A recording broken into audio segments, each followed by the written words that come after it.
So, the talk is the autonomous vehicle market presents a plethora of research opportunities for modern antenna research. As we know that the radar systems are the electronic eye of the car, the modern autonomous car requires close to 20 plus different radars to monitor the complete 360 degree of the vehicle. The beam steering antennas, electrical antennas, and highly directional antennas currently require focus for performance improvement. In addition to that, the interference analysis of the radar systems also present an interesting research opportunity. So with this, I would like to invite Mr. T. Jayanandan to start his presentation. Sir, please. Thank you, sir. I would like to thank. Yeah, well, Uh, yes, sir. Yeah. So thank you for this opportunity, uh, the management and the organizing committee at Jadavpur University, and it is a pleasure talking to an enlightened audience on this particular day. So today we are going to talk about, we are going to discuss mostly about the autonomous car radars, and we're going to talk about what are the design challenges as far as autonomous cars are concerned. So before sharing my presentation, I just wanted to know, just wanted to help you understand autonomous car radars. So all of us have driven at least cycle, right? So at least a cycle we have ridden. So we know what road rules are and what happens in a real time scenario on a road. And I guess all of you have also played blindfolded game, right? Where someone ties a blindfold on your eyes and you have to find them, right? So at least both these things, I guess.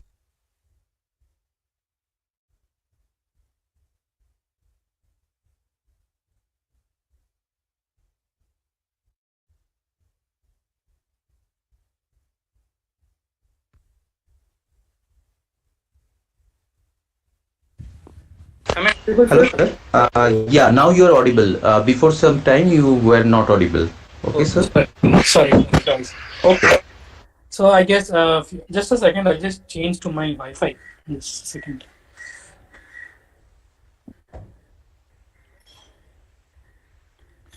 So yeah. So we are just still working from our homes. So please forgive me for change the presentation. Yeah. So I guess what I'm saying was, all of us have played a blindfold game during our these both two things, driving a cycle or at least a cycle on your road, and blindfolded game. So autonomous cars is similar to doing both on a road, right?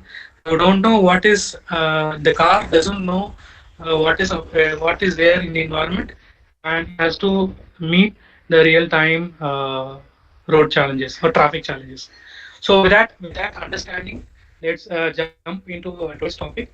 So as the intro was given, I am Jayanandan, and I'm the founder and CEO of a small startup in Chennai, which is called as Tesla Minds. So today I'm going to talk about the radars for autonomous vehicle applications, and I'm going to touch upon a few radar types which are used in autonomous cars. Then I'll take up a case study. I'll take up a real-time radar block, sorry, a product, and we'll see what are the different specifications, what are the challenges in design and a radar. Then I'll come back to the challenges, and we'll finish the session. Okay. So before going into the session, happy Navaratri to all of you. Happy Dashera, Durga Puja, however you call it over the around the country. Happy Navaratri to all of you. May you all have all the peace and happiness, and of course, health too. Okay. So, and of course, we are very small part in this entire universe. And whatever I am going to share you is whatever limited knowledge I have gained through the product development and the guiding a lot of students across the country over the past 8 years. So maybe there are a lot of professors, but whatever I'm going to share is from our product development experience. So these are the four points of the agenda which I'm going to talk to you. So I'm going to talk about what are the current products available in the market as far as autonomous cars are concerned, or specifically autonomous radars are concerned. Then we'll talk about what are the different blocks of radar system, and we'll take up a case study as I told you. Then we will finish the session with the design challenges, so that after the session we can start working on the autonomous car radars. So there are, as I always tell my in my presentations, there are only two possibilities objective out of this webinar. One is you will fall in love with autonomous cars, or you will hate autonomous cars. So these are the two outcomes of this webinar, which I am intending to get out from you. Okay, so as far as manufacturing is concerned, there are a lot of companies, multinational companies, who are working on autonomous car radars. Sorry, autonomous cars, right from Benz, BMW, Audi, you name it, even Honda bikes. You name any vehicle, they are even cycle.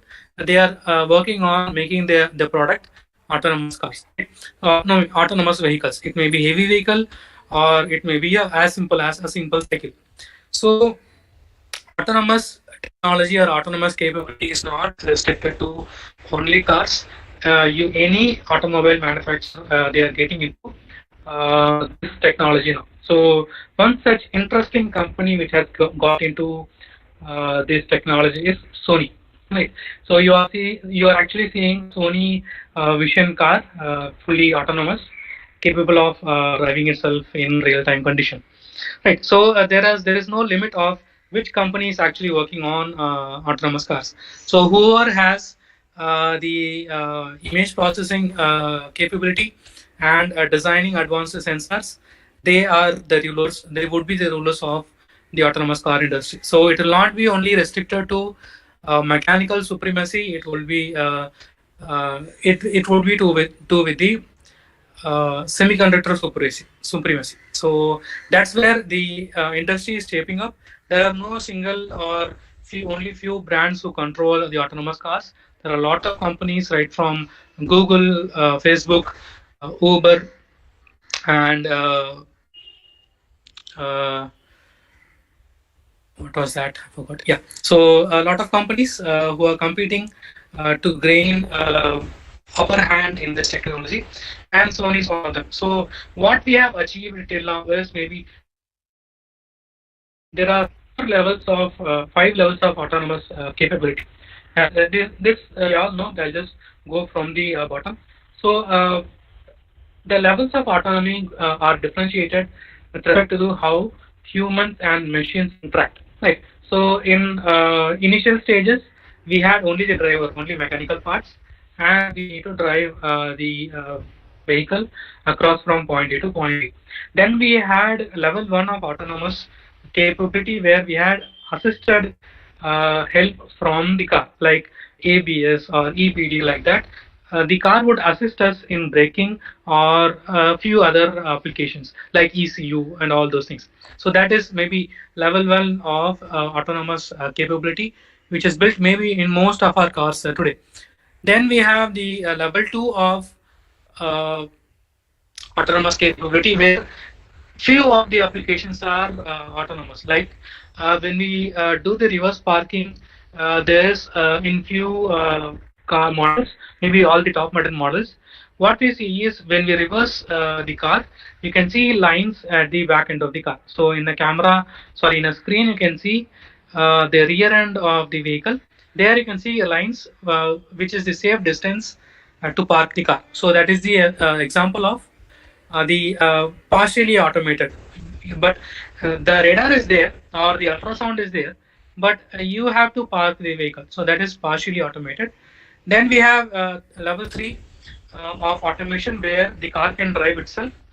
You don't need to hold the steering wheel, but there needs to be a driver sitting behind the steering wheel in case of emergency, or in case of emergency stops. Only the driver can stop it. So maybe the Tesla cars which we see today are an example of level 3 and maybe level 4, so little bit of level 4 kind of automation. So basically we have reached the level 3 of automation, where the machine has started controlling the entire operation, and human is necessary only in case of emergency. So then we have the level 4, where in case of emergency also the car can automatically brake, or it can automatically take a side route to the required destination if the road is blocked. So there no need of intervention of the driver is needed in case of level. So be there will be a steering wheel in case driver can see the side view mirrors on the doors of the car, and a central mirror which is fitted in the center of the windshield, right?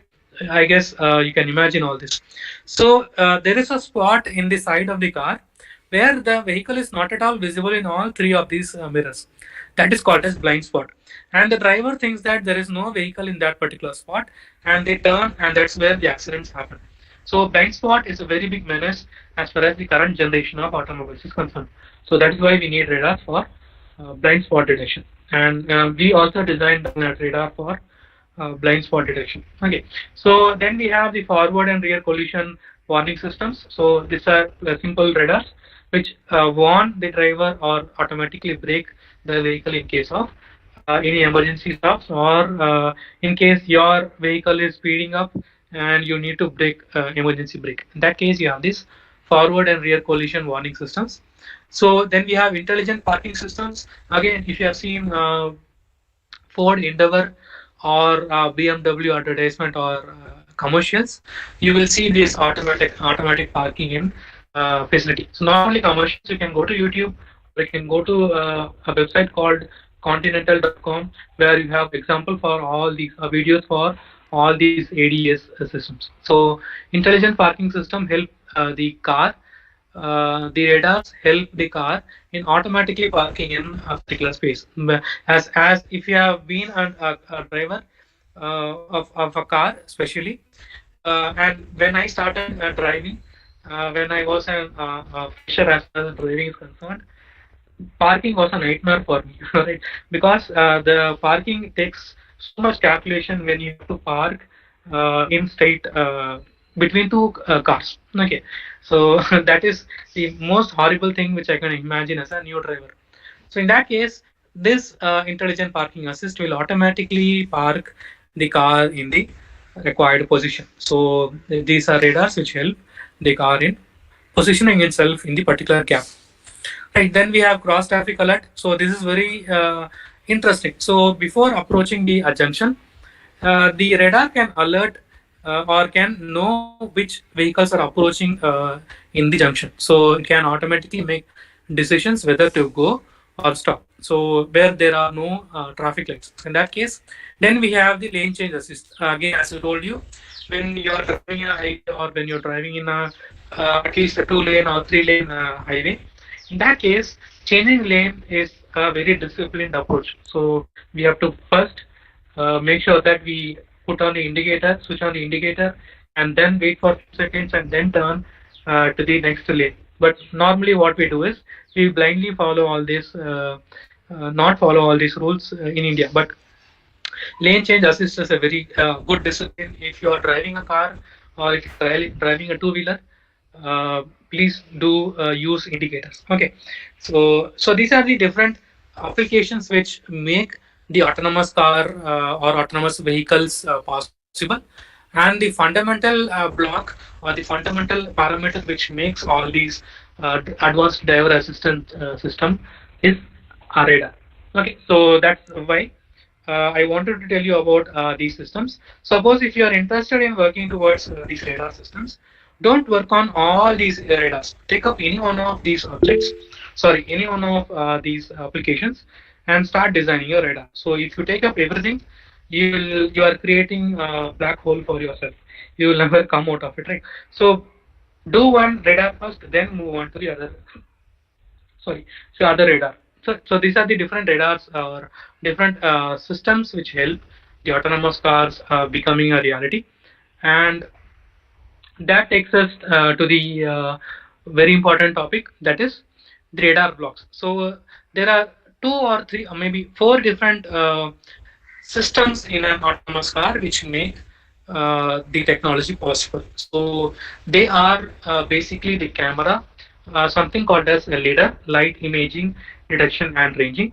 Then we have ultrasound. So these are the primary uh, technologies which are present maybe even today, maybe not LIDAR, but the camera you have in the reverse parking camera we have these days, and the ultrasound, whenever you reverse park, you can hear that sound, right? So if you are near any obstacle, you will hear a long buzzer. So that is the ultrasound sensor which is doing its duty.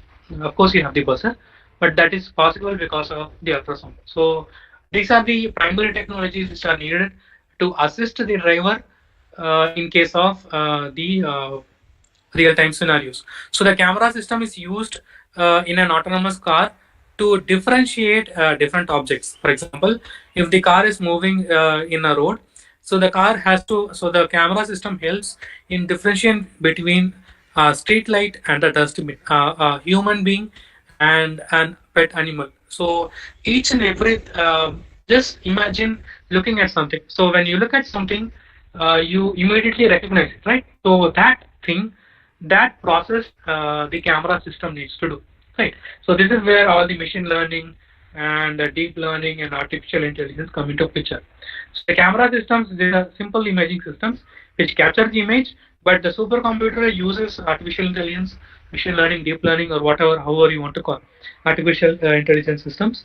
They characterize the image based upon critical and non-critical assets or threats to the autonomous car or targets to the autonomous car. So the camera identifies based upon the image recognition system, it identifies whether the target would be a disturbance for the car's movement or not. Right, and it can also access if you have a signal, so it can access whether the signal light is red, amber, or green. So that is taken care by the camera system. Then we have ultrasound. Ultrasound, maybe it's not that high frequency, maybe around 40 kilohertz, plus or minus 10 or 100 kilohertz. So a simple 40 kilohertz signal is used to just sense any obstacle, right, in the around, in and around the vehicle. So these are maybe the primary detection mechanisms, but they're not as long range as the radar systems. And then we have central part on your screen, which is the radar systems. Radar system is a very effective system in mapping the entire environment around the autonomous car, okay, or a car. So as I told you, the camera helps in visualizing, okay, but the LiDAR system helps in mapping the entire region, entire 360-degree of the car environment. So again, this is the camera can only give us a 2D effect, right? But the LiDAR systems uses lasers. So the laser light is sent in a particular direction, and the reflection is measured immediately. So depending upon that reflection, the entire region is mapped based upon critical and non-critical targets. So camera system is used to just identify, but to give the true depth of the objects in the real-time environment, we need LiDAR systems. So the LiDAR system are maybe very costly. They go up to a few $1,000 to $10,000 depending upon the resolution which we need. So these are the three different mechanisms which augment the autonomous car application. So adding to this, we have the radar systems. Okay, so as I told you, the radar system, when these systems can be easily identified because of their structures. Here you can see the radar is fitted here. So inside it, there would be a laser light which is revolving around whatever angle is necessary. In this case, 180 degree, right? Or in this case, you can see on the top of the car, there is maps the entire 360-degree region of the car's movement, and based upon that, as you can see, it can target it. It can identify target and approach the target according to the system. Now, to augment this or to help the entire system, we have the radar systems, right? So now radar systems complicate things because now we are talking about electromagnetic waves, not simply an image processing system. That's not also simple, but compared to radars, maybe comparatively they are simpler. So that case, radars are the, as the introduction was given, radars are the electronic eye of the autonomous car. Like initially, radars or antennas were called as ears of any RF system. Here now nowadays, as we all know, right? They are also called as electronic eye of the any system. So these are the different radars which are fitted into the autonomous cars. So as you can see, each one of these radars has a different range, and each one of these radars has a different radiation pattern. So now that's the challenge. So now you have to incorporate these radars in the body of the car. And another challenge is you can see overlapping regions. So in that case, you have to avoid overlapping between two different frequencies. So there is interference challenge in the car itself, right? Even though you have signatures or you encode the data according to the individual radars, there's a huge challenge of interference maybe that we will discuss in the last part. So this is the radar which is these are the different radars like adaptive cruise control, emergency braking, collision detection, environment mapping. Environment mapping in the sense what is the adjacent car, whether it is a car or a two-wheeler, whether the car can make a turn or not, all those mapping. Then we have a digital side mirror. So these days in Honda cars, we have this digital side view mirrors, which are equipped with real-time video, which the driver can see. Instead of a side view mirror, you have real-time video screen, right? So then we have this parking assistant, surround view, rear view, and collision detection, blind spot detection. So these are the different radars. Addition to this, there are, as we just heard, there are close to 20 different radars present inside the autonomous car body, right? So now the challenge is to design these different radars for different radiation pattern and different ranges. And the other challenge is to avoid interference between the adjacent radars. Leave alone when you have two different autonomous cars, just think how it will increase the complexity. So maybe we'll discuss that in a while. So we'll just keep it simple as of now. So the communication which can happen with respect to the radars are divided into these four different applications.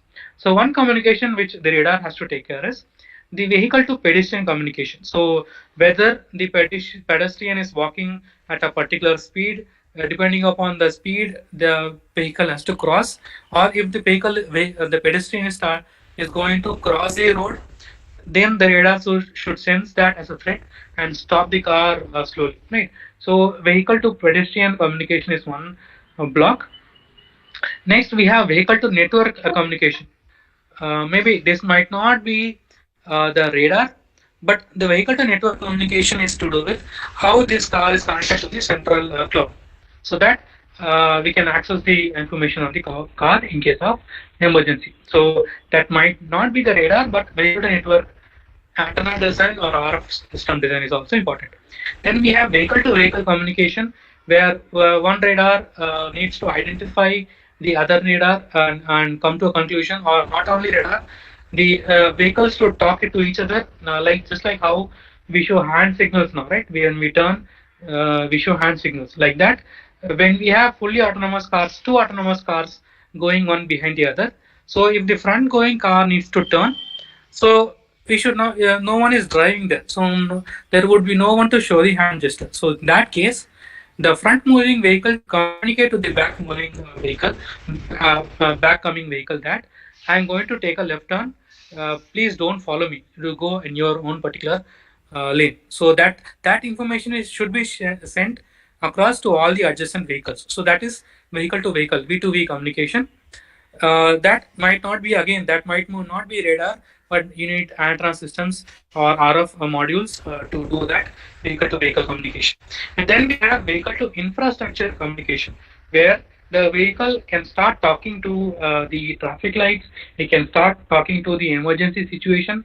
For example, in a highway, if there is a roadblock 10 kilometers in front, these billboards on my road can tell my car that I have to take one exit, or I have to divert to other route. So that happens automatically without the driver noting it. So the vehicle to infrastructure communication is also important. So these are the different, whatever we saw till now was the within the radar or within the autonomous car. So this is how the car will talk to the other, or how radars will help the car in talking to other parameters on the road. One is the pedestrian, the other one is the network, then vehicle to vehicle and vehicle to infrastructure. So these are the different. Now just imagine there would be thousands of use cases or thousands of problem statements, permutation and combination, which you can do between, just a second, between these radars. Just imagine that, okay?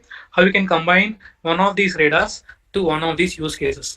Right. So there are maybe I'm very poor in maths. At least 1,000 use cases can be generated out of different permutation and combination. So the use cases are never go to end. So there are plenty of opportunities as far as research is concerned. You can take up any one type of radar and design it for one particular application.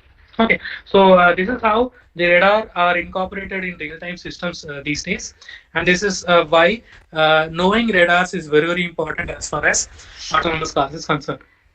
Okay, so this is what I told. So when a car moves, when my car is moving in a road, so it should detect which car is at threat for me now. Right? So you can see that green color boxes on your screen and warning sign. Other cars are not given. The reason is when I'm moving in that particular, and you can also see pink color line. What is that? Horizontal line, and you can see a blue color line. So the camera system and the radar system help us help the radar in knowing which is a lane and which is your particular lane and where is the other lane. So that division is given by the pink and uh, blue color lane. Now the green boxes are the job of radar. So now that, so the autonomous car should position itself in such a distance that it should not collide with that vehicle in front. So the warning sign can see that, right? So the car should not go and collide with that. So since the warning is there, the car should automatically stop at a safe distance. But the other side, the gray color car is not a threat as of now. But when in case the car decides to change lane, in that case that becomes a threat. So immediately the radar should sense that as a threat and alert the supercomputer to take proper action. And so this is the job of the entire, all these systems combined together. So the camera system, the radar system, and the lidar system help in all combine and give us the real-time solution. So it's not like only radar can do, or only camera system can do, or lidar can do. So all three should combine and do the required operation. Right. So this itself is a very big challenge. But now, since we have a lot of advanced processing capability and a lot of sophisticated algorithms which have been derived based upon artificial intelligence, everything can be processed quickly, because a human can, maybe if a human can react, these processors can react in nanos in the accelerating, but that's the comparison. The decision is at least brought down to half the decision time. So that's the reason why we need autonomous car radars, which will help the car becoming autonomous. And the ultimate aim is to avoid accidents which happen due to human error. All right. So radar operation. So coming to the blocks. So these are the superficial knowledge about the autonomous cars. Maybe now you might have been enjoying the presentation. Now maybe we'll get into the block diagrams. Sorry, I had this as an animation where you can animate this, and after the transmitting part, like, we can also get the receiving part. I'm sorry for that, but maybe I can do with my connector here. Sorry, the bulb here. So what happens is this is a basic radar, not complicated, just how to understand a radar. Okay, so these are the fundamental blocks in a radar. You have a transmitter, then we have a duplexer. We'll just now see why we need duplexer. We have a transmitter, we have a duplexer, we have a receiver, and we have display system. And the duplexer connects to the actual radar antenna. So the entire block combined, and they are called as radar. Right? This is just called as antenna. Okay. Probably when I started studying in my UG days or PG days, I thought antenna is a radar. Right. So that's why I'm stressing that. So yeah, so this is a radar system. So what happens is when this radar needs to detect an aircraft or an enemy aircraft, what happens is in the transmitter we do a few kinds of modulation which we'll discuss in a while. So a few types of modulation schemes are employed, and the signal is transmitted via a channel which is called as duplexer. So via duplexer the signal is transmitted, and as we all know, that yes sir. Yeah. Please So carry on. Please carry on. yeah, yeah, yeah. So that signal is sent. These are basics only. So just bear with me. Okay. So that signal is sent to the target, in whatever direction the target is approaching. So the target reflects the signal, and that reflected signal is received by the radar, and through the duplexer we have the receiver. In the receiver, what we have is the inverse superheterodyne receiver. Okay, there we have the mixer which converts the RF into IF. Then we have all these different filtering mechanisms, and then we have low noise amplifiers. Then that is displayed, and from A to D converters, the information is displayed on the screen. Right. So what happens is we send a pulse, and we receive a reflected pulse. So the time taken to between the transmission pulse and the reception pulse, that is used to check what distance this target is. As we know, the relationship between the time and distance. Okay. So, and we can also sense the speed also. So in that case, depending upon the time delay in the transmitted and received reflected signal, the algorithms can calculate what is the distance of that particular target. So this is how basically a radar operation happens. Okay. Now these are not sufficient for a real-time scenario where we have multiple targets, where we have different. So in this case, this is just an aircraft. It is made of a specific type of metal. Okay, but in case of autonomous car or real-time situation of an autonomous car, you have humans, you have trees, you have plastic side railings, or you have metal side railings. In between, you have plants, trees, in the divider. You have buildings, you have you name it. Any type of material is present on the road, right?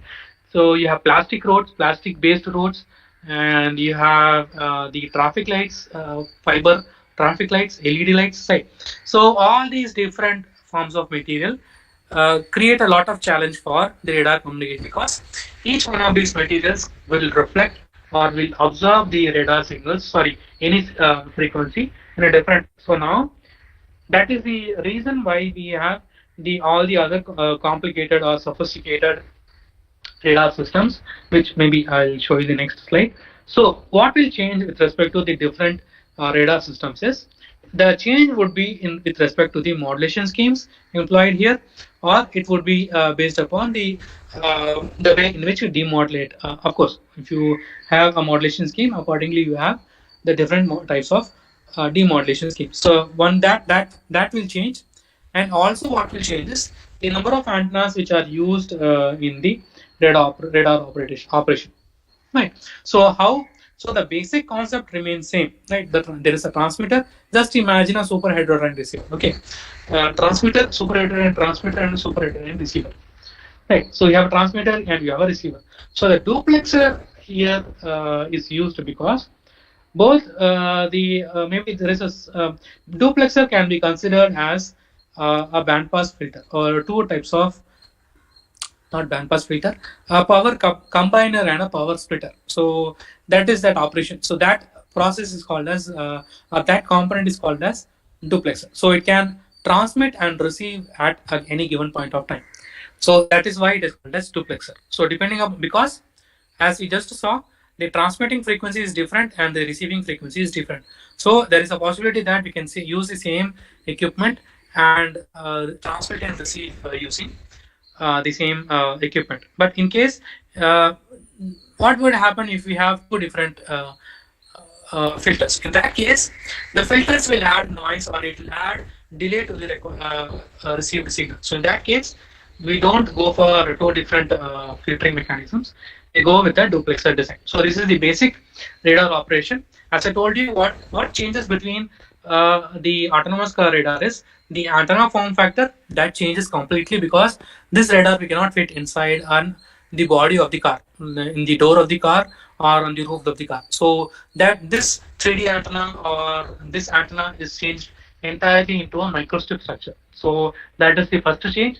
Second change can be with respect to the modulation and demodulation change. So these are the two ways in which we can improve, or the radars have been improved for or modified for the autonomous car applications.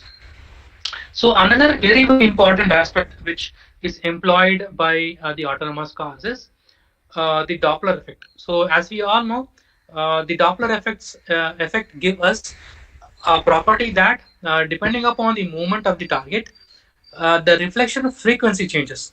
Okay, so now if so here you can see the central brown color line, which is the radar transmit frequency. In case of that, the radar is transmitting a frequency, a simple frequency. So if the car, the obstacle or the target is approaching your car, so the reflected frequency would be of higher frequency as compared to the transmitted frequency. Okay, I'll just repeat. So you are going to sense a approaching car. So how the radar differentiates between a car which is going away from your car, or another car which is coming towards your car.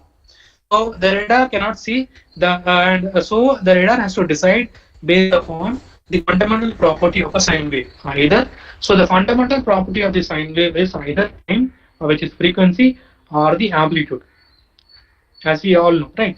So here, in this case, based upon the frequency component, we can tell whether a car is approaching your car or it is going away from your car. So with respect to the transmitting frequency, for example, this is just example, okay? So you are using 70 gigahertz signal in the radar, 77 to be specific, okay? So we are using 77 gigahertz signal. We are radiating it out to the car, okay?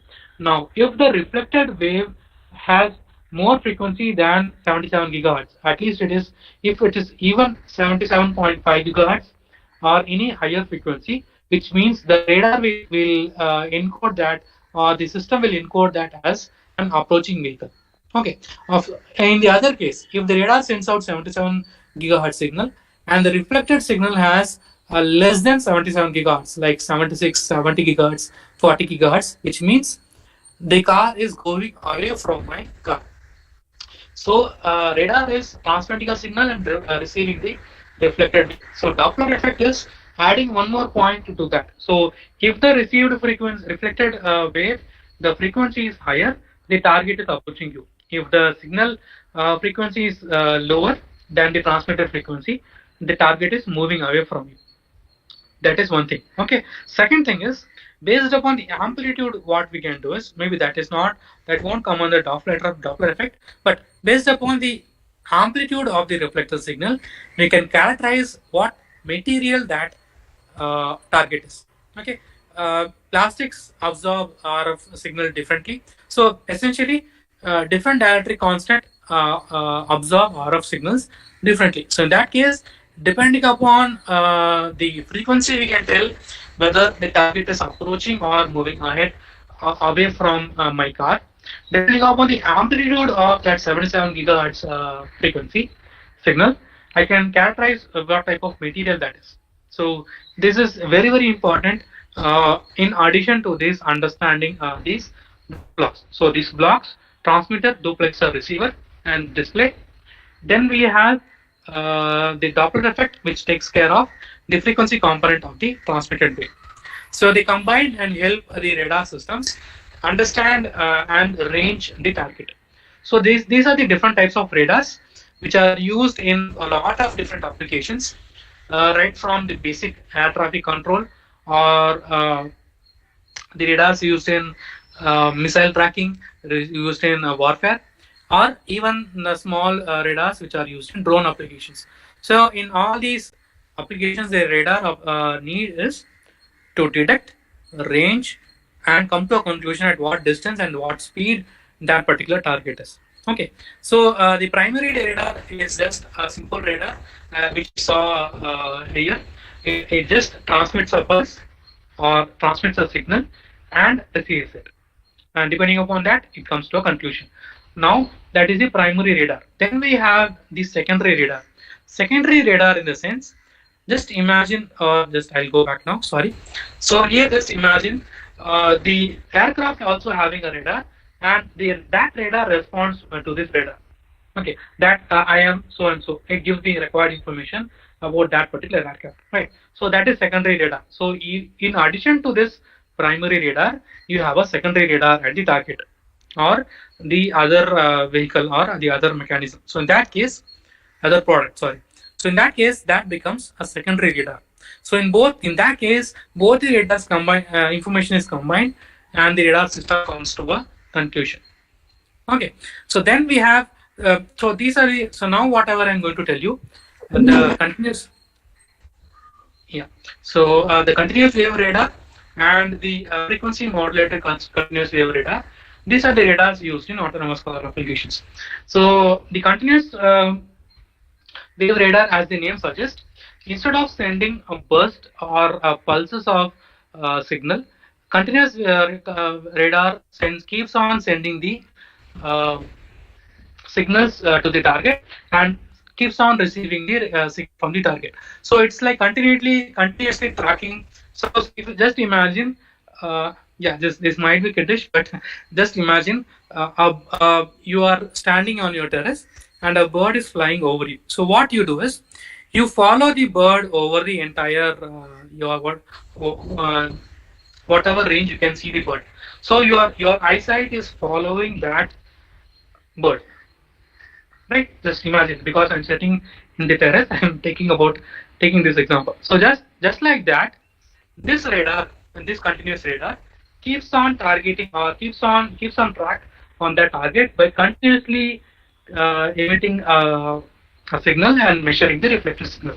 So as the name suggests, the targets can be tracked, but the only disadvantage with respect to the continuous radar is continuous wave radar is, even though they are very efficient in targeting or ranging the moving target, the only disadvantage is the continuous radar cannot mark multiple targets. So that is important for autonomous cars, because in real time you have at least 10 cars around you.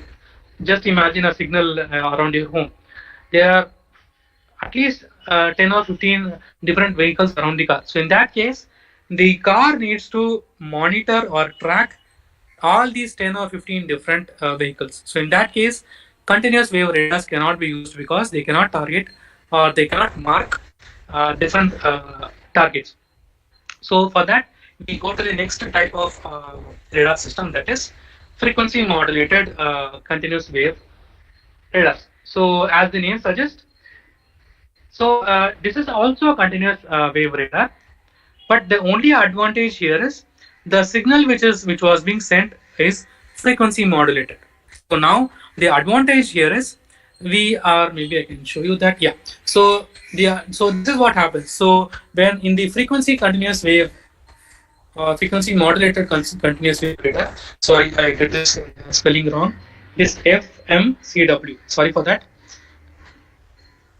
Right, so disclaimer. Okay, so in this case, in the case of frequency modulated continuous wave radar, as you can see, the frequency of the transmitted signal is varied.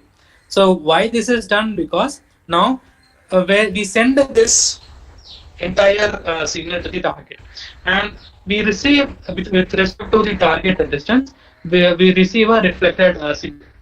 Okay, and then in addition to that, in case if the target is moving ahead or moving towards you, there would be a frequency change. So the frequency change would be for both this lower frequency part and this higher frequency part. Right. So in both these frequency ranges will either increase or decrease. First thing.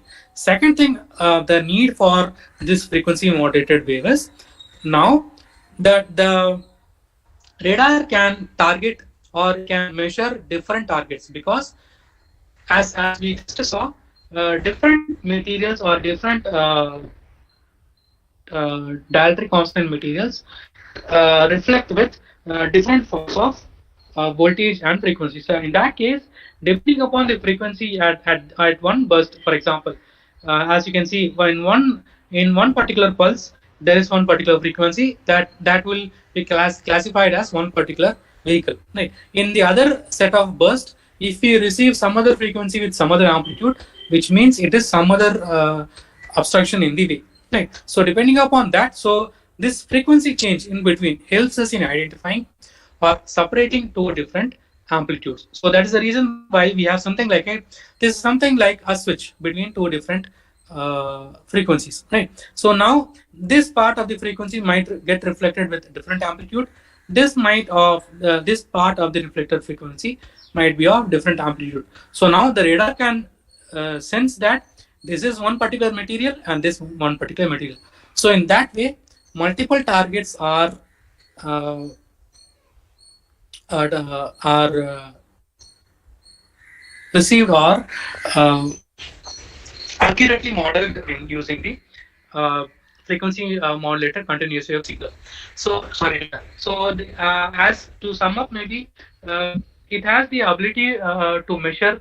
It also has the radar also has the ability to measure very small targets, even a small maybe this comparative study only. So even an object which is as small as a biscuit packet, right? So as small as that in a real-time environment, so that can be tracked using this FMCW radars. So that is the advantage over the continuous wave radar systems, right?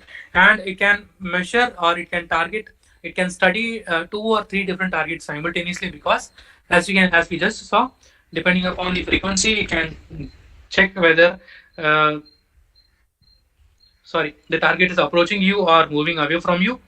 It can, or depending upon the amplitude of a different burst of signal, it can check whether it is one particular material or one particular object or different object. So this is one thing which is a very big advantage as far as over the continuous wave radar is concerned. So as I said, it is frequency modulated. So there are different types of modulations employed here, which may be broadly classified as we all know. So the sawtooth modulation can be employed. So it is used in a relatively large range. So wherever you have a large distance to cover. So in the FMCW radar, we use sawtooth modulation wherever there is a large distance to cover. For example, in case of adaptive cruise control systems, we use sawtooth modulation because it has a maybe the Doppler effect can be much accurately studied using a sawtooth modulation waveform, right? And we also use triangular modulation. Then we have a square wave modulation, or maybe square wave modulation. You can also tell it as FSK. Frequency shift keying can also be used. So where the square wave modulations can be used in case where the accuracy is needed. For example, in a dense situation like a traffic signal or a crowded places like a bazaar, in that case, we have to go with, for that particular radar, we have to go with the square wave modulation of frequency shift keying type of modulation. Then we have stepped modulation. Maybe the other name is the staircase voltage, like how we see in the sampling and quantization. Just imagine that. Okay. So stepped modulation is there where we need, we are not sure about the range of the target. In that case, we go with the stepped modulation. Then we have the basic sinusoidal modulation using simple sine wave, which can be used for detection and ranging. Right. So this is these are the different modulation schemes. So the frequency modulation radar employs sawtooth modulation, triangular modulation, square wave modulation, stepped modulation, and sinusoidal modulation. So depending upon the range and depending upon the target size, we can choose any one type of these modulation schemes, right? So this is the architecture of the FMCW. That is, these radars are primarily used in all the autonomous car applications. Okay, so if you are designing a radar, it means for autonomous car, it means you are designing a frequency modulated continuous wave radar. Then we have pulse radar. So pulse radar, maybe if you have been to a weather station or if you have been to any air traffic control, just imagine a small block or a waveguide structure, something like a cylindrical structure or a rectangular cuboid structure rotating around on the top, right? So that is the example of pulse radar. So pulse radar, what happens is, instead of sending a sinusoidal wave, modulated wave, in pulse radar, pulses are directly sent in the direction, required direction. So that pulses are reflected back from the target, and it is used to detect a particular target. So pulse radars are mostly used in air traffic controls, where you have to track many different aircrafts moving in and moving out of the airport. So that is the example of pulse radar. Bistatic radar is an example where we use two different antennas for the radar. So as we just saw, we use the same radar antenna. Just a second. We use the same radar for transmission and reception. Right. That is a static or a monostatic radar. But bistatic radar means we use one antenna to transmit the signal. We use another antenna to receive the signal. Right. So here maybe you can call it as we have a separate distance between the two antennas, separated by a distance. So this helps in maybe more accurately tracking the target. So that is bistatic. Bistatic. So two static antennas are used in that particular radar.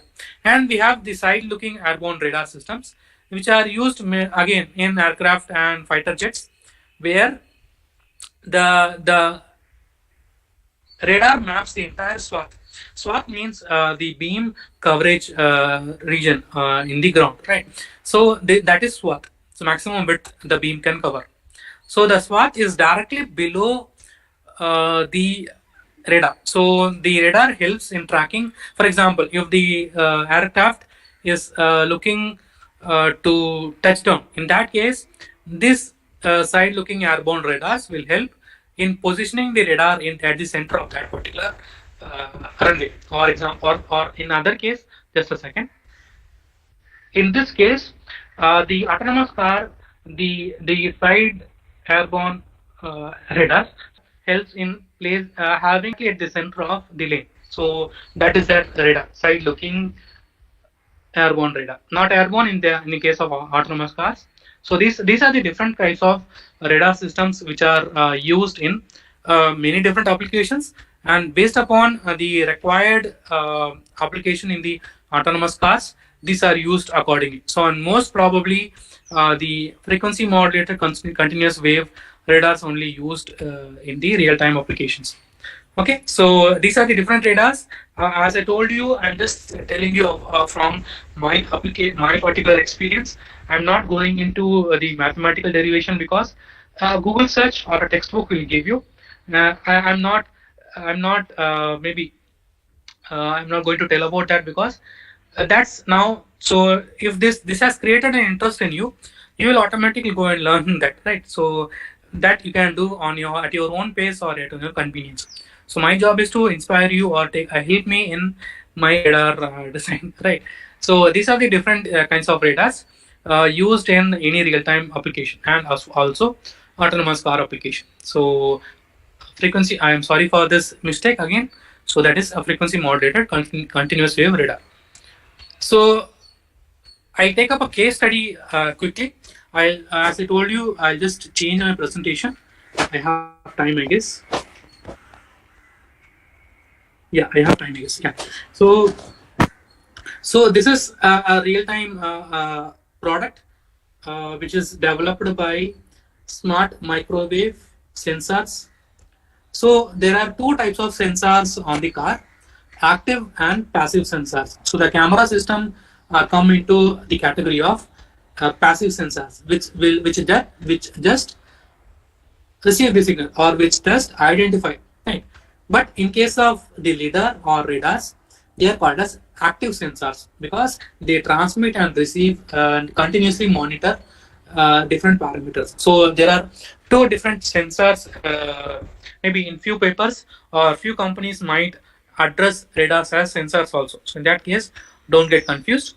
So there are two types of sensors, active and passive. Active, the radars and the radar will come into the active sensors, and the camera system, the ultrasound system, and the other assisting systems will come into the passive system, passive sensor. Sorry.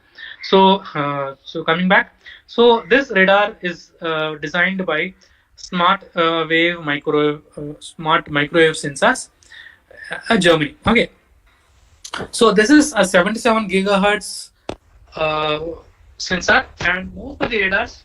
Maybe I forgot to tell you this. Initially, when I started the radar design at Tesla Mines, we worked on 24 gigahertz and 28 gigahertz. But now, what has happened is the entire regulation or the condition has changed.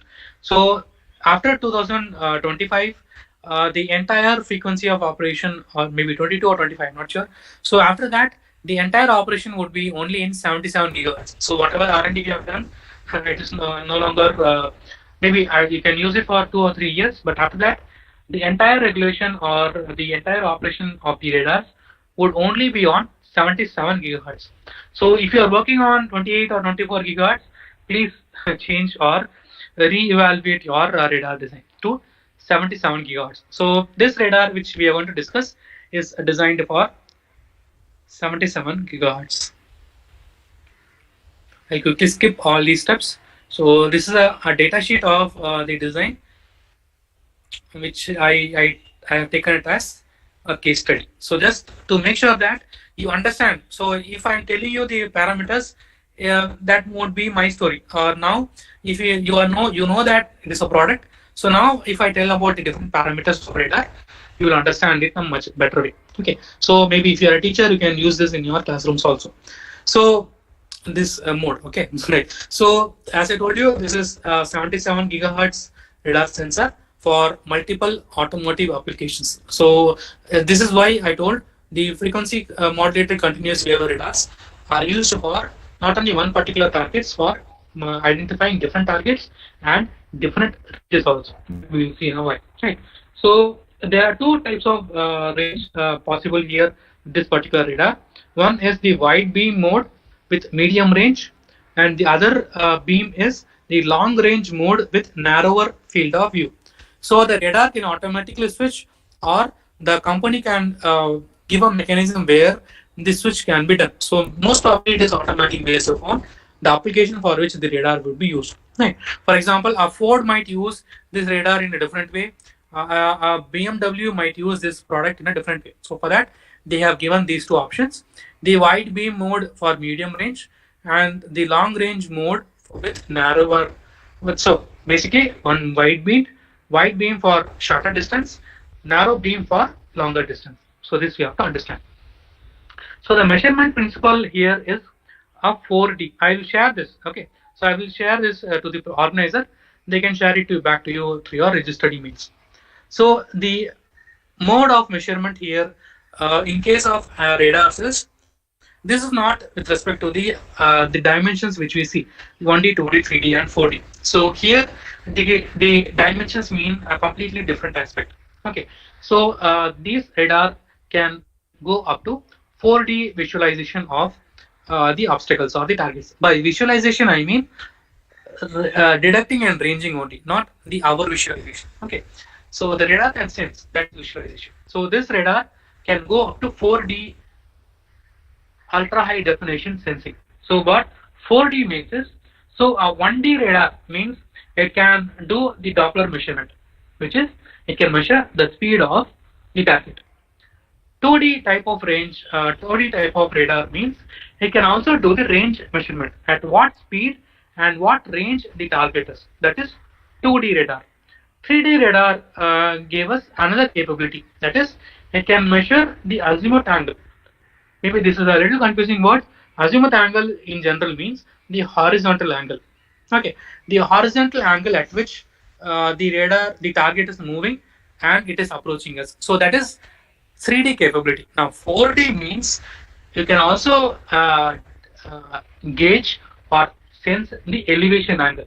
So a 4D radar means it can sense the speed, the radar can sense the range at which the target is, they can sense in the horizontal movement of the target, and the radar can also sense vertical movement of the target. So just imagine in a real-time environment, the car has multiple objects like human being, automobile, human, birds, like all those different parameters. So this is the capability, or this is the reason why the radar can target, or we can acquire different targets, because it has a 4D capability. Now 4D is not our regular dimension here in types of radar. 4D means a radar can, so 1D means a radar can do the speed measurement of the target. 2D means it can also measure the range of the target. 3D means it can measure the azimuth angle, which is the horizontal movement of the target. And the 4D, 4 dimension radar means the radar can also measure the vertical angle, that is the elevation. So now the radar can measure the elevation of the object, or of the building, or of the road, of the travel. Okay, so now this gives the autonomous cars a wide variety of applications, right from the adaptive cruise control to blind spot detection to parking assistant applications. Right. So this radar can be used for any one of these ADAS, that is Advanced Driver Assist System applications. Okay. No. So yeah. So with respect to the radar position, X position in front of the radar. Okay, that gives the heading angle. Y position gives the length of the target, and the absolute velocity measurement gives us what is that object and how it needs to be characterized, whether threat or non-threat, critical or non-critical obstructions. Sorry. Yeah, so that is one thing with respect to the dimensions. It is very important. Okay, so it depends on what type of radar you have to design, which dimension of the radar systems, or which dimension your radar is going to operate. Okay, so that is one thing which I wanted to tell you. Then yeah, so as you can see here, um, so we have the front sensor configured with narrow beam in the first example. So here you can see the range goes up to 300 meters. Right. So when we have, maybe I'll show it in this way. Don't rotate your screens. You can keep it as it is. So here you can see the first one is the narrow beam. So in the narrow beam, the range can go up to 300 meters. Right. Then we have the broad beam. In that case, the range decreases to less than 200 meters, but you can cover a broad area with respect to the car. Right. Then you have a combination of both. You also can do a combination of both, in which case you have the best of both the worlds. Right. It's configured with both narrowband and broadband antenna.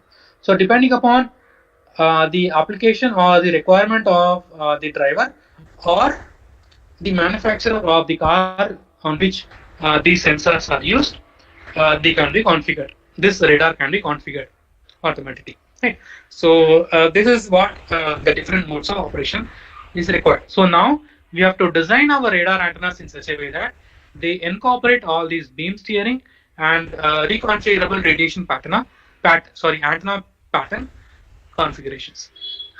Okay, so this is electrical diagram. Maybe you can refer it afterwards. Then we have the connector diagram, connector specifications for EMI, MC, and certification standards. And the another important factor here is this one.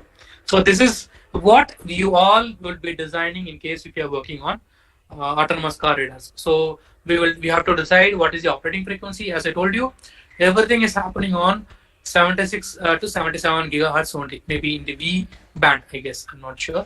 V band, I guess. Yeah. Or in general, millimeter wave application. So then we have yeah. So this is important. So the long range mode has 4 different center band frequencies, and the medium range has 2 center frequencies. The reason why we have all these different center frequencies is so in case the radiation, so in case the radiation patterns overlap, in that case they should not interfere with the other radars. In that case, we use different center frequencies in case of overlap. So depending upon the manufacturer's choice, different center frequencies can be used for narrow and broad bands. So that's why even in the manufacturer's datasheet itself, they have given that In the long range mode, we have 4 different center frequencies. In the medium range, we have 2 different center frequencies. And the range specifications are important. Velocity. So the velocity at which your car can move and the accuracy can be maintained. That has to be studied. So this is the reason I'm telling you this is either if you're starting your radar design, you have to study all these parameters for your design, or in case you have completed your radar design, you have to study again. You have to measure all these parameters in your radar design. Okay, so velocity you have to check at what particular velocity you have the accurate results, and beyond which you don't get the accurate results. That you have to check. Okay, then we have to check the field of view, the azimuth angle, the elevation angle, which is important to check whether to what degrees this radar can sense. Right. And as of now, the software tools can give you all these simulations. Right. Maybe I'll discuss that. So the software tools can give you all these capabilities, but if you're testing in real-time environment, that becomes challenging. Right. Then we have the initialization time, update cycle time, processing latency, the time which the radar system takes to process the data.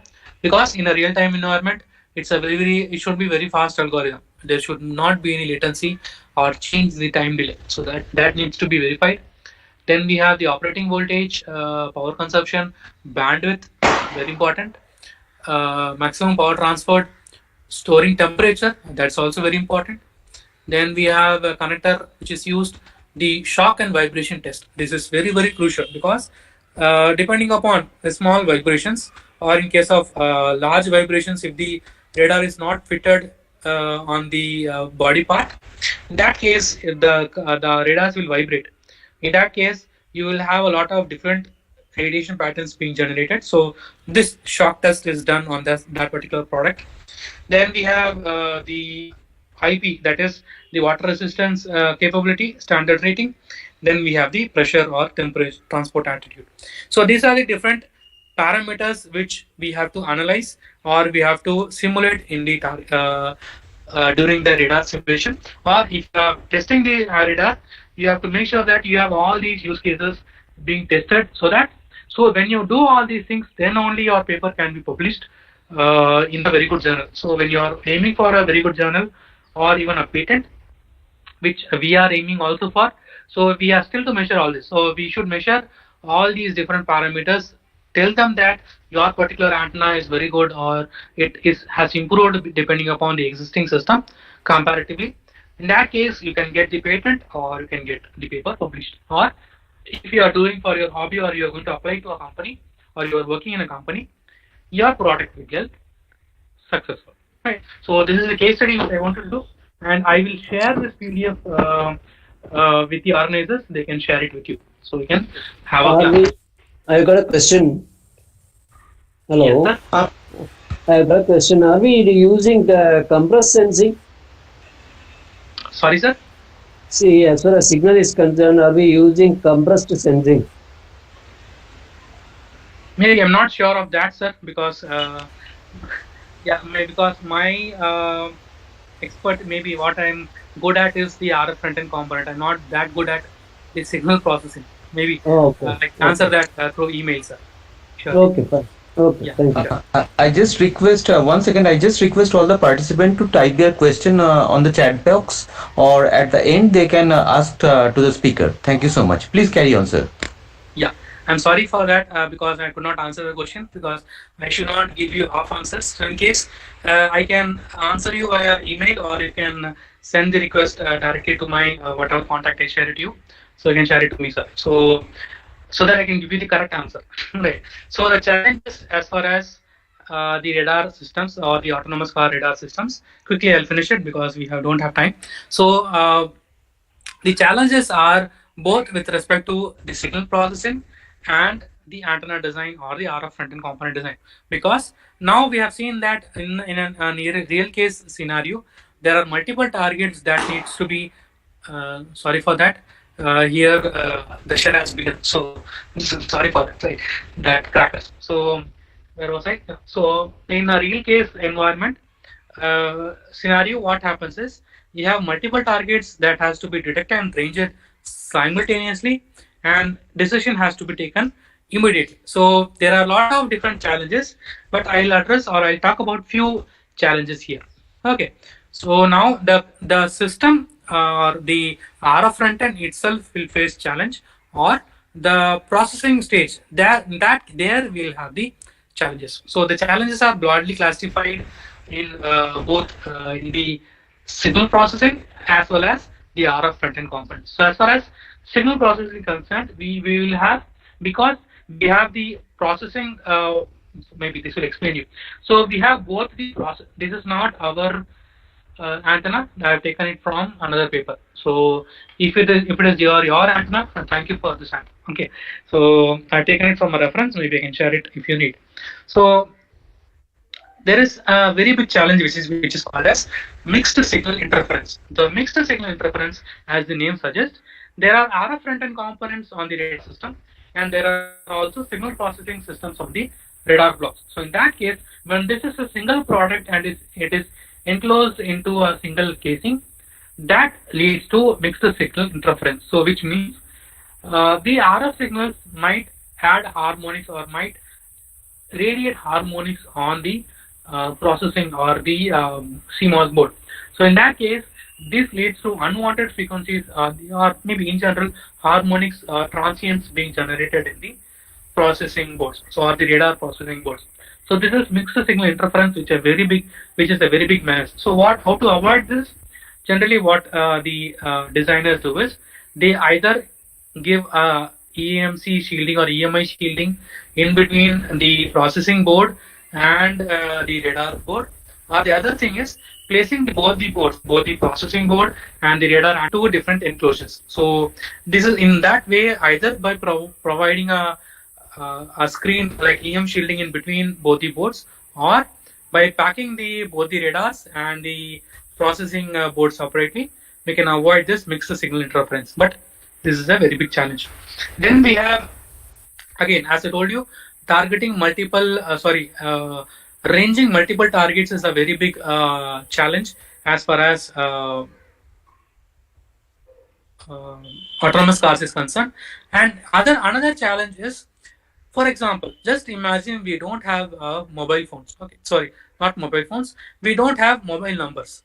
Okay, in that case, we won't know whom to call, or all our signals will interfere if you don't have a mobile number or a SIM card number. Right. Similar is the case with the autonomous cars also, because okay, you are working for BMW, for example. You have designed a very good radar car. You are not going to stop with a single car. You yourself in your own company are going to design, or you are going to manufacture thousands of cars, and all these cars operate in the same frequency. So that becomes a challenge, because now the cars cannot differentiate between their own signal and the other car's signal. So that will lead to a lot of interference problem as far as, so it is just like not having a mobile number. So all of them start using the same frequency, and that is a challenge. So this can be avoided by using efficient modulation schemes, where you can encode, or we can give the signature to each one of these autonomous cars, or we can give something like an ID, or an ID which can be encrypted with the signal. So like how when we call to a mobile number, the call reaches only to that particular mobile. So something like that. And there's some encryption which we can devise, and we can use it in the So we can use it in the autonomous car application. So that is one thing. So that is another big challenge. A very, very big challenge as far as signal processing is concerned, or even it is a challenge for the RF net component also. So the separation of intermodulation products. So maybe if you have time, you can read the slides, or just listen to me. Okay. In that case, because I hate incorporating such huge paragraphs, but I had to do this in this case.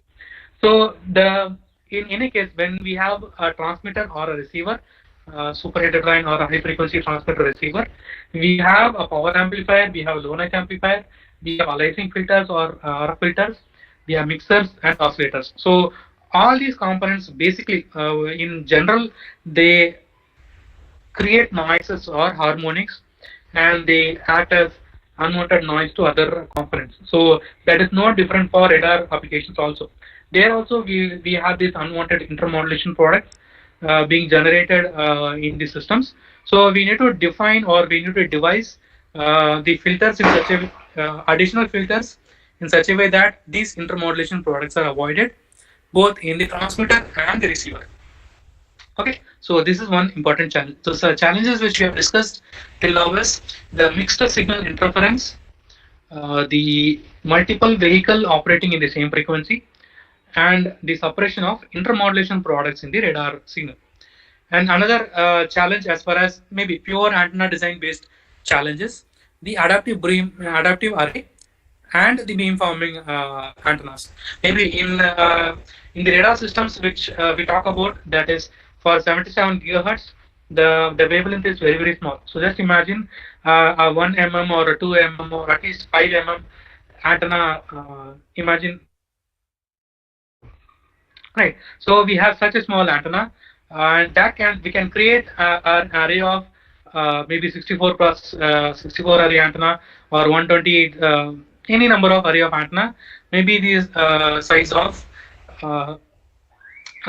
your Wi-Fi dongle. Okay, so that small size you can create a very big radar structure. So in that case, designing those antenna arrays and creating a beamforming structure out of that antenna array, because now for beamforming or to reconfigure the entire radiation pattern, we need devices like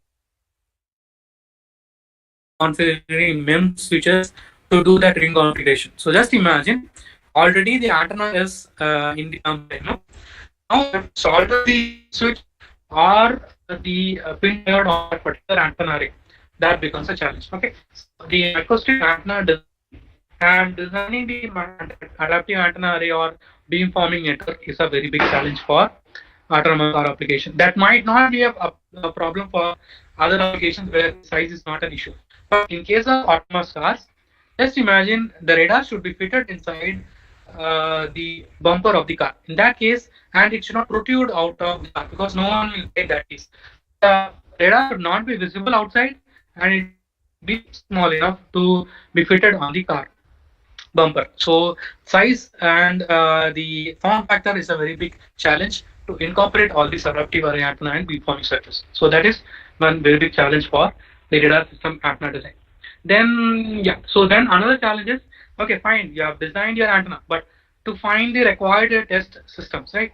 To validate your fabricated antenna, fabrication itself is a challenge. But if you are getting successful in fabricating the design and you are going to test the system, so that case, choosing the test equipments and choosing the required test setup is a very big important aspect, because if you are choosing a low resolution, let's say for example network analyzer or spectrum analyzer, in that case you will not be able to detect or gauge the exact characteristics of your radar. So choosing the characterizing equipments is a very big challenge again, because in India, as we all know, the resources are very limited. So only few institutions have all these equipments with them. So you have to contact them and use their laboratory, of course, for pay. We have to pay them and, of course, use them. Even we pay to our partner institutions. So in that case, we used to the having this test setup itself is a very big challenge for autonomous car radars, because again, sorry, I'm just dragging here. So signal generator for 77 gigahertz and a spectrum analyzer for 77 gigahertz.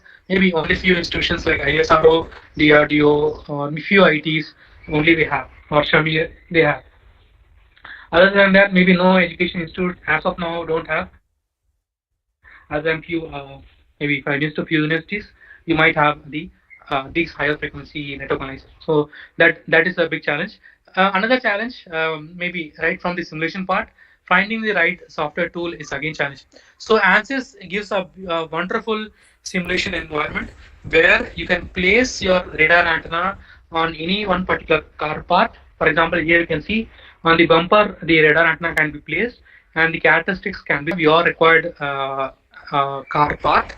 You can use the ANSYS CAD tools, design your own car, and come back and bring that module here and place your antenna in the ANSYS HFSS.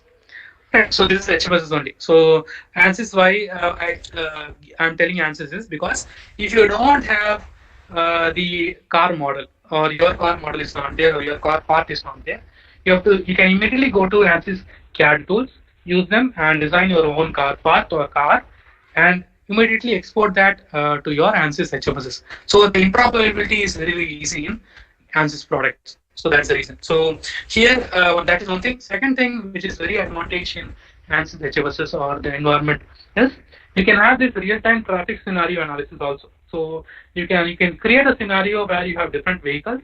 So this is better, right? Because instead of having a real-time, before going to for the real-time measurement, you can do a simulation like the real-time scenario. You can create a scenario and you can test your radar. Like you can see here, you can test the radar and sense to what distance and to how the detection would be with respect to the real-time scenario.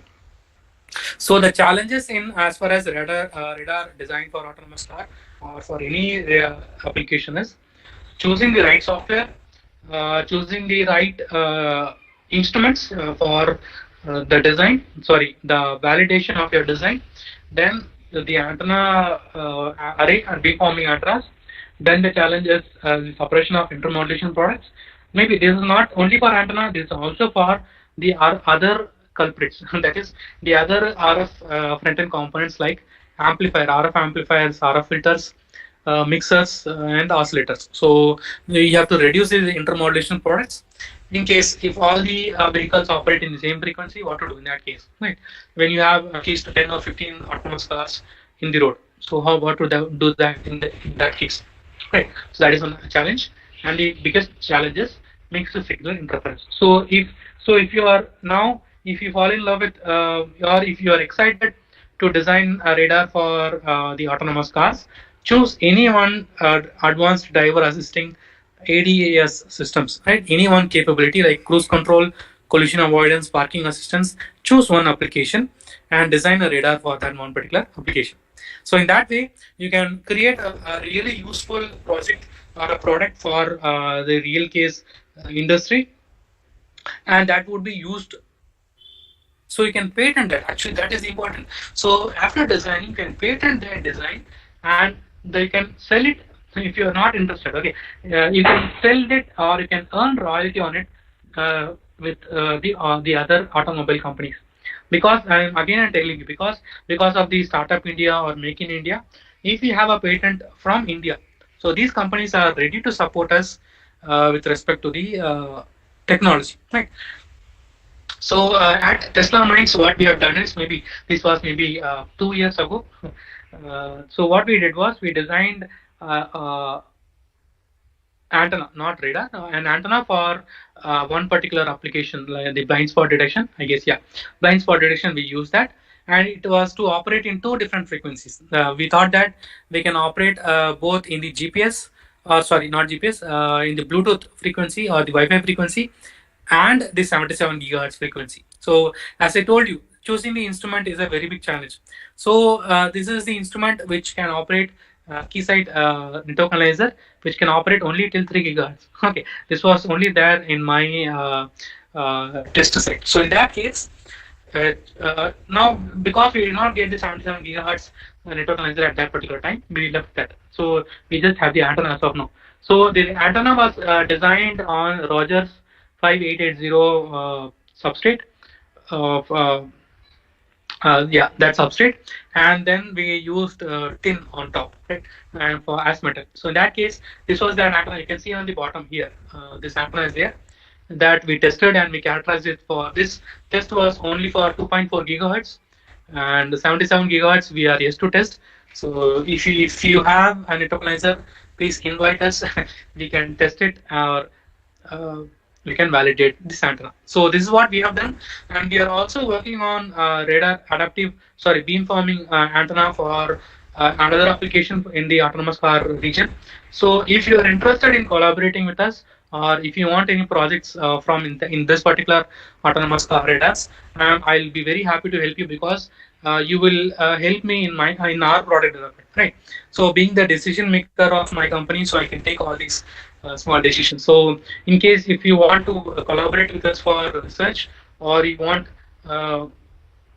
to give us maybe something like a consultancy project, or you want something like that, or you want internships with respect to these different technologies. So we basically work on wearable electronics, wearable antennas, this autonomous car radar, and energy harvesting radars. So these, so not radar, sorry, antennas. So these are the few antennas. So that's why I could not answer sir's question, because my area of expertise is only till maybe at least limited to antenna or maybe other front end components. So this is where we are good at, and I can help you in whatever ways I can help you.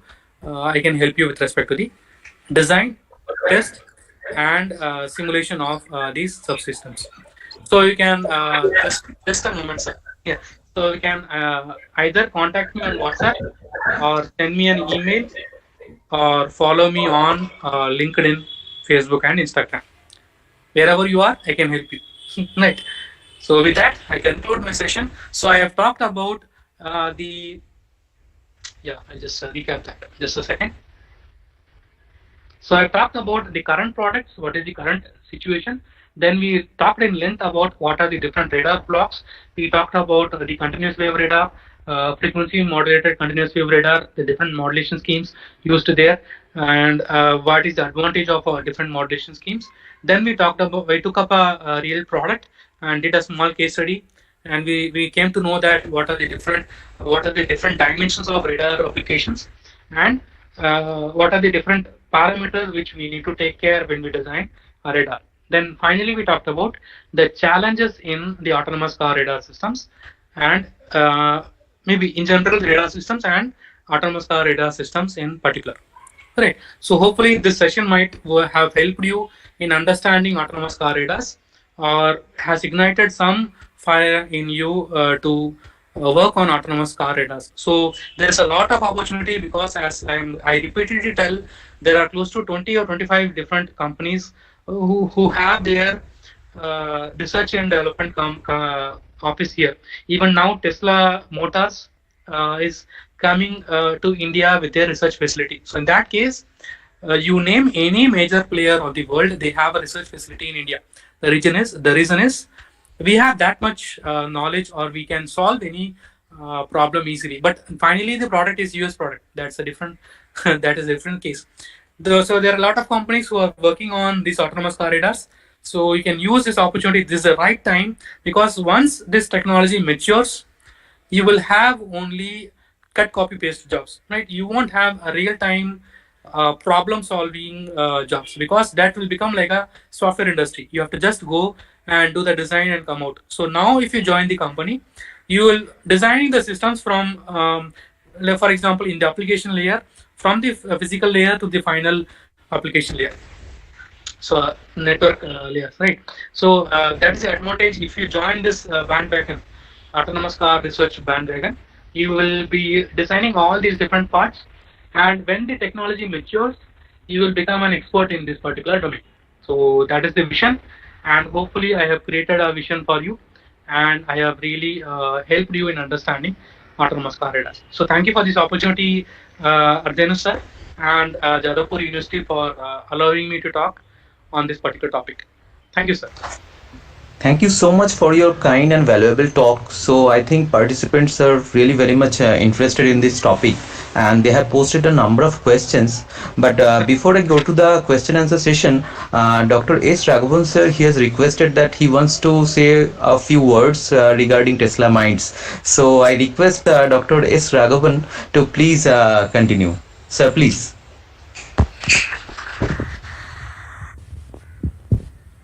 That's my pleasure, sir.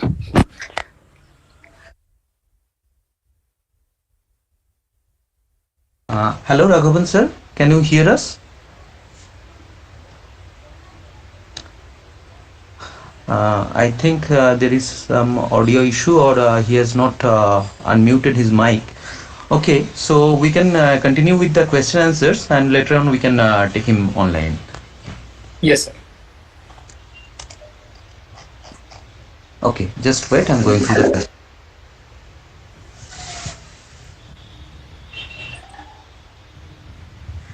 Hello. Yes, Hello. sir. Please carry on. Sir, please. Raghavan, did you call me? Yes, sir. I was just requesting you to say a few words regarding test the mind. Mic was mute. I will take just 1 minute. Uh, Shall I tell before the question? yes, sir. Please carry on. Okay. First of all, I just want to say it is not just on the face admiration or exaggeration. Whatever Dr. Gundu is organizing a typical one, because I keep tracing right from the men's work. Every topic is not a usual work. It is beyond the syllabus. That way only I joined here. I heard Tesla's talk in many places, but today's was totally different. Only one thing I want to tell for the participants, it is not only India, throughout the world, nobody likes electromagnetic theory and microengineering. And this young person, like Swapnil Gaul, have come forward very boldly to make the students feel electromagnetics easy, divergence curl easy, and also microwave topics. The topics what I see, I myself feel like joining, but I do not know whether he will admit me or not. I just wanted to join as a student, just like playing with Smith chart and impedance matching. Those are all very important. Now many of the researchers go directly to the advanced thing, and they use calculators, commercial software without the initial analysis. So that way, with the help of Dr. Gundu, I want to congratulate the Tesla Vijayanandan's fantastic task. I only wish his unique task, noble task, reaches throughout the country first and throughout the world second. Thank you, Mr. Gundu. Thank you, Thank you. sir. Thank you so much. Yeah. Thank you, sir. Thanks a lot for the kind words and blessings, sir. Thank you. Okay. Okay. So now we are proceeding with the question answers. So the first question is: suggest some radar types that can be used in defense automatic vehicles. Sorry, sir. Defense. For defense automatic vehicles. Yeah. So in that case, in case of defense, where we don't have the restrictions of the form factor. In that case, in general, we go in case of defense vehicles. We go with directional antennas. Maybe general only. I can tell the answer. Okay. So we choose an antenna structure which is very directive in nature. So that is the only antenna design you have to do. Okay, okay. So the next question is, can DSRC 5.9 gigahertz can be considered for radar application?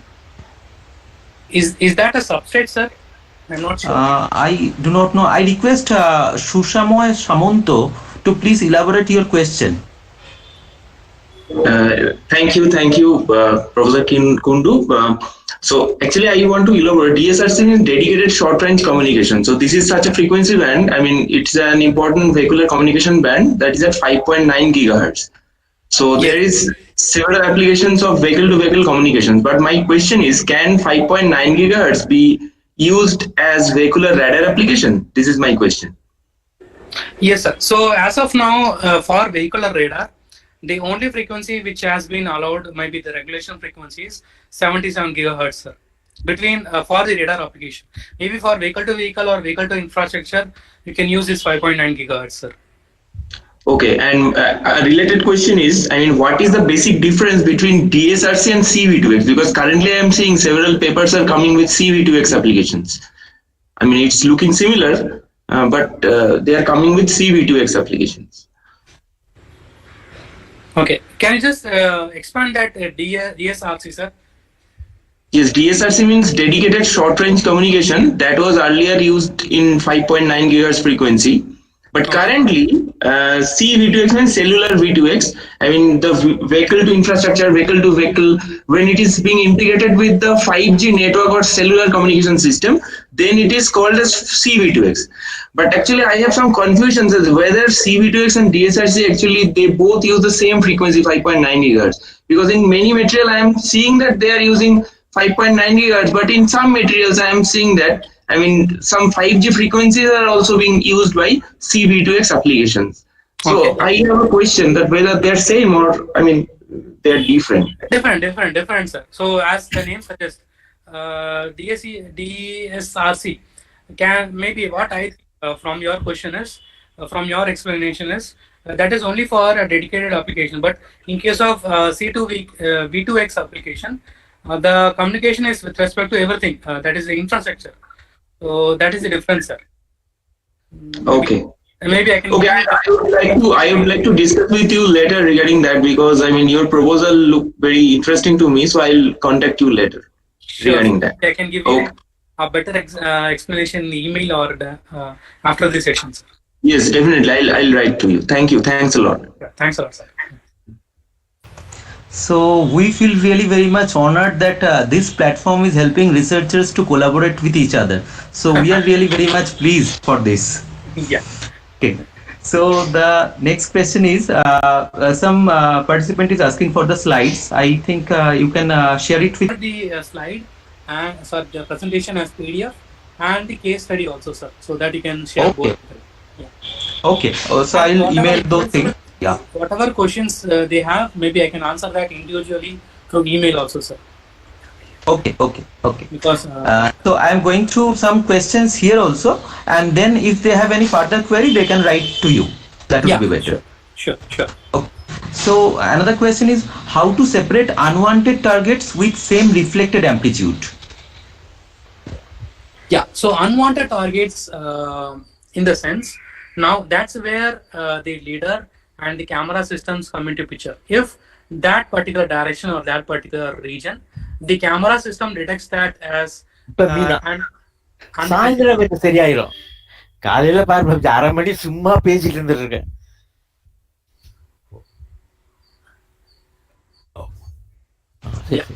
Yeah. So that in that case, the camera system helps in augmenting that particular problem.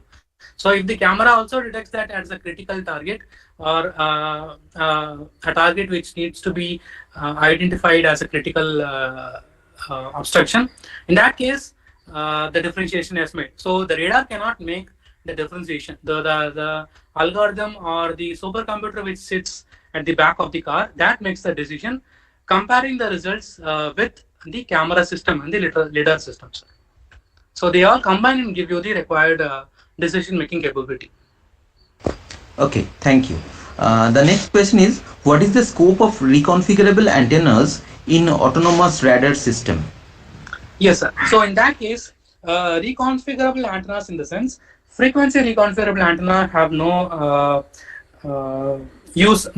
Most of the antennas here, what we want to do is, we want to reconfigure the radiation pattern. In that case, pattern reconfiguration is very, very important. As we just saw, we need to switch between long range and low range, short range, and even narrow band and wide band radiation pattern. In that case, pattern reconfiguration is possible, but frequency reconfiguration is not actually needed in the autonomous car applications, sir.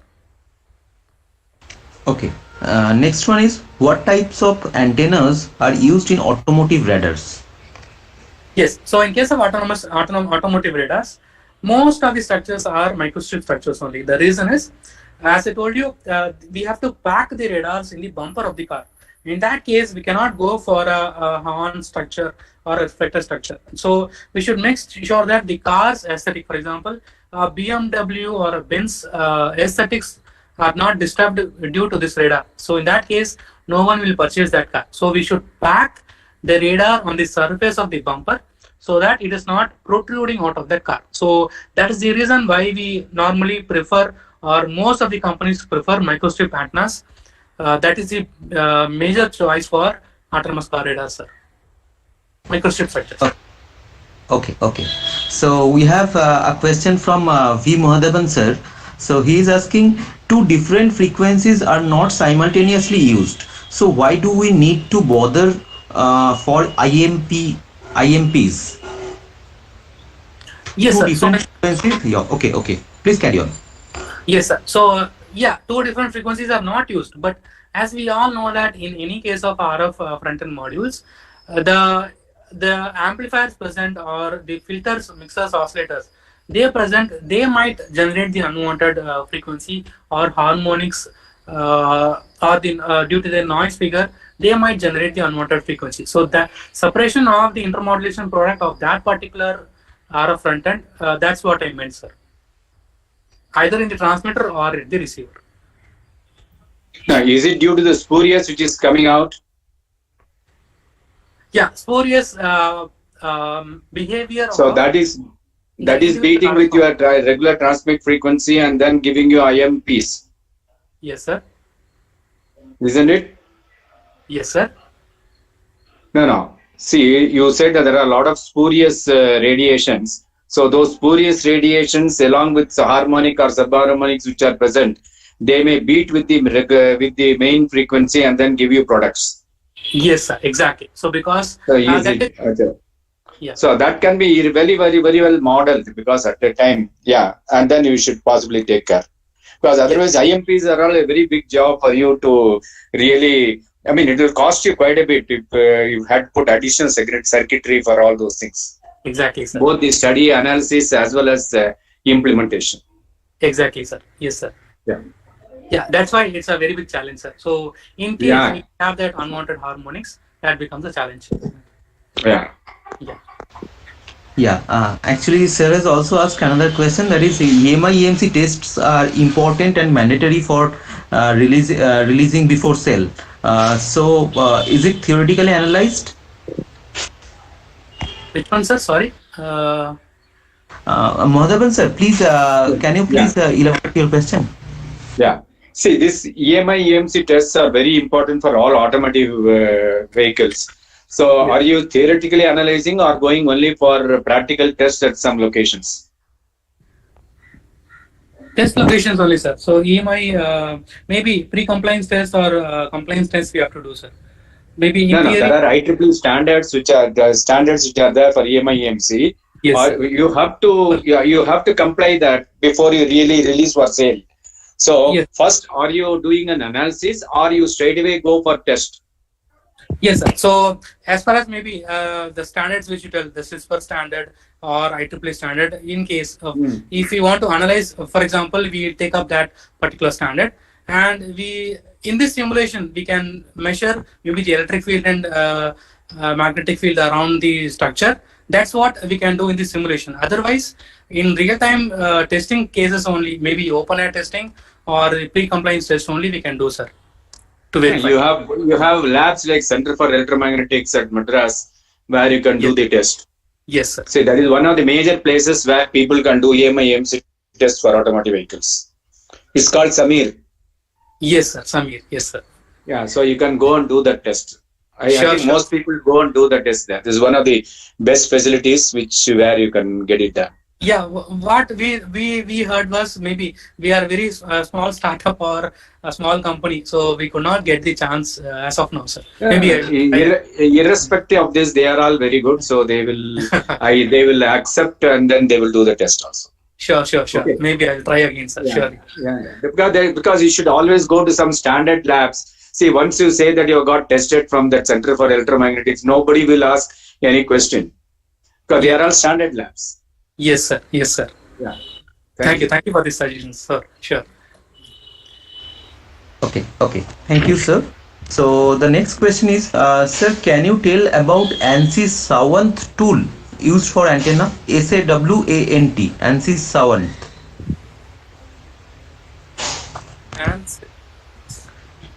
ANSYS Savant. SAWANT. I do not know, but if you can throw some light.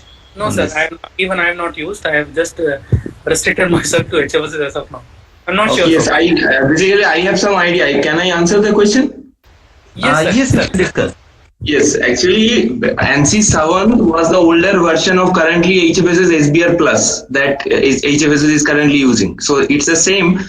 Savant was a separate software earlier, but currently it has been integrated with HFSS, and the current name is HFSS SBR Plus. So I know that it's known to you. The same thing, HFSS SBR Plus. Okay. Thank you so much. Thank you so much. The same screenshot that already we have seen from the presentation given. The same radar planning and all everything. It's now integrated with HFSS. Oh, fine. Okay. என்ன சினிமாவா Okay, thank you. Tamil cinema பரவாயில்லையே எதுல வருது Okay. So just wait. I'm going to the next question. How can we transfer the electronic signals from radars to the mechanical parts of the car?